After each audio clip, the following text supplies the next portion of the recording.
এবং রাসূল সাল্লাল্লাহু আলাইহি ওয়াসাল্লাম কোনো কাজে কাউকে পাঠালে ওনার বিখ্যাত সে বাণীটা বলে দিতেন যে ইয়াসসিরু ওয়ালা তুআসসিরু বাশশিরু ওয়ালা তুনাফিরু, সহজ করে উপস্থাপন করো, কঠিন করো না। সুসংবাদ দিও, মানুষকে দিন থেকে ভাগিও না।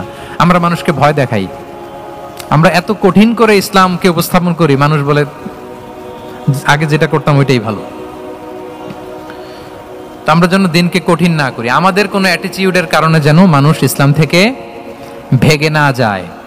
আরেকটা উদাহরণ দেখুন, একবার মাগরিবের কিংবা এশার নামাজে রাসূল সাল্লাল্লাহু আলাইহি ওয়াসাল্লাম লম্বা সেজদা দিলেন। এত লম্বা সেজদা তিনি কখনো দেন না।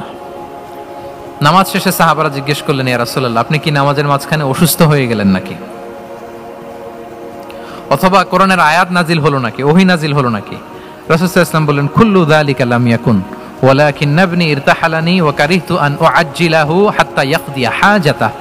বললেন না, অসুস্থ হই নাই, ওহীও নাজিল হয় নাই। আমি যখন সেজদায় গিয়েছি, আমার দুই ছোট নাতি হাসান হোসেন আমার কাঁধের উপরে চেপে বসেছে। যতক্ষণ না ওরা খেলা শেষ না করে নিচে নেমেছে, আমি সেজদায় লুটিয়েছিলাম। নেমেছে, এরপরে মাথা উঠিয়েছি। আমার মাথা উঠানোর কারণে ওদের খেলার একটু ডিস্টার্ব হবে, এজন্য আমি আর সেজদা থেকে মাথা উঠাই নাই। সুবহানাল্লাহ পড়বেন না? দেখেন, নাতির খেলার যেন ডিস্টার্ব না হয়। পেছনের মহিলা সারির এক বোনের নামাজের সমস্যা হচ্ছে, এগুলো উনি খেয়াল করতেন, ছোট্ট ছোট্ট বিষয়গুলো উনি খেয়াল করতেন। এটাকে বলে কনসিডারেট মাইন্ডসেট। কি বলে? তাহলে আমরা অন্যের প্রতি যেন সহানুভূতিশীল হই, নাকি শুধু নিজেরটাই দেখবো? অন্যেরটা দেখার দরকার আছে না নাই বলেন? আচ্ছা, 8 নাম্বার হচ্ছে ট্রান্সপারেন্সি। খাবো না। ট্রান্সপারেন্সি মানে হচ্ছে স্বচ্ছতা। ওনার জীবনের চাইতে, ওনার বায়োগ্রাফির চাইতে স্বচ্ছ বায়োগ্রাফি আপনি পাবেন না। No public and private dividation.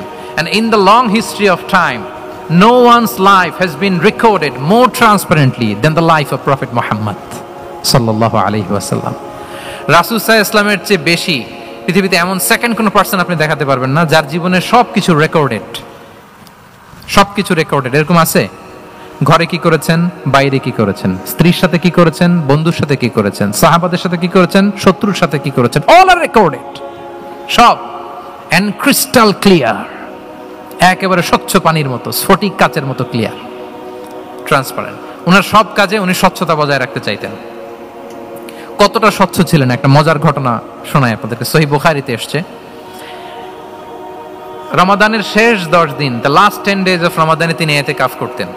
তো ইতিকাফ অবস্থায় স্ত্রীরা এসে রাতে দেখা করে যেত, জরুরি কথা আলাপ থাকলে সেরে যেত। একবার রাতে সফিয়া বিনতে হুয়াই ইবনে আখতাব রাদিয়াল্লাহু তাআলা আনহা আসলেন, ওনার স্ত্রী। কথা হলো এবার ওনাকে একটু এগিয়ে দিবেন, মসজিদ